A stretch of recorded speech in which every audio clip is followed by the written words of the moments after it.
International Mandela Day. Now we turn our attention to the Eastern Cape in Lusikisiki. Our reporter Iviwe Poti is visiting the area to look at the needs of poor rural people. A very good morning to you, Iviwe. What is happening where you are? Where are you? A very good morning to you too, Desiree. We're out in Lusikisiki in a rural area, and as you remember, a lot of the people in the rural areas are still struggling to get access to water, housing, and as well as electricity. Where we are behind me, Tatumkhulu Mayiza, 87 years of age, has been staying in this house for several years, and as you can see, it's very dilapidated. And today, on Mandela Day, you have a civil citizen, a person who is in the business community here in the Eastern Cape, Kwalo, who has handed over a new house to Tatumkhulu. I'm going to walk over now just to speak to Tatumkhulu to find out how is he feeling today on this specific day where now he has received a new house. Tatumkhulu, singathi uziva njani wena namhlanje njengoba uzawufumana umzi omtsha? Neva kamangati. Ndawunamisa. Bengazi into enje. Enkosi.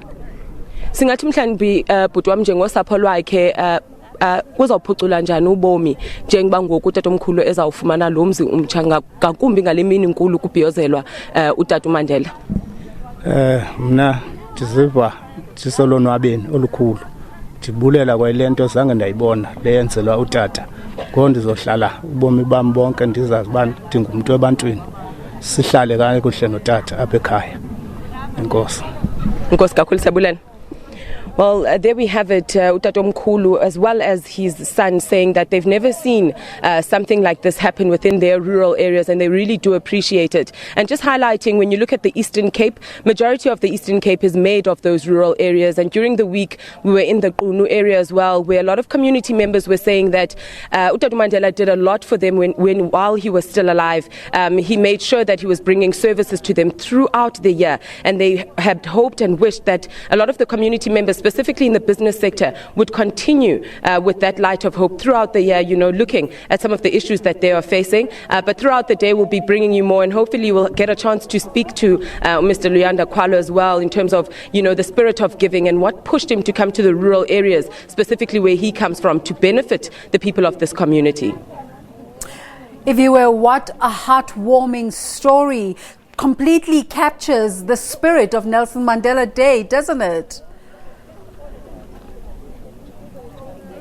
It definitely does touch the spirit of Tata Nelson Mandela. Also, looking at the fact that he always used to reiterate that we need to empower all.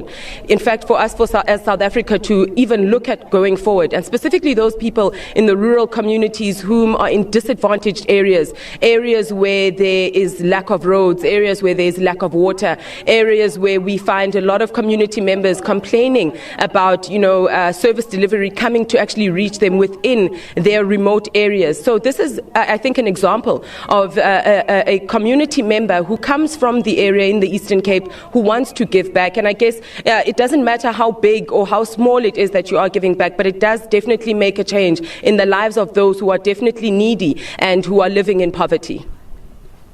Iviwe Poti there in Lusikisiki with such a beautiful story that just totally captures the need for such a day.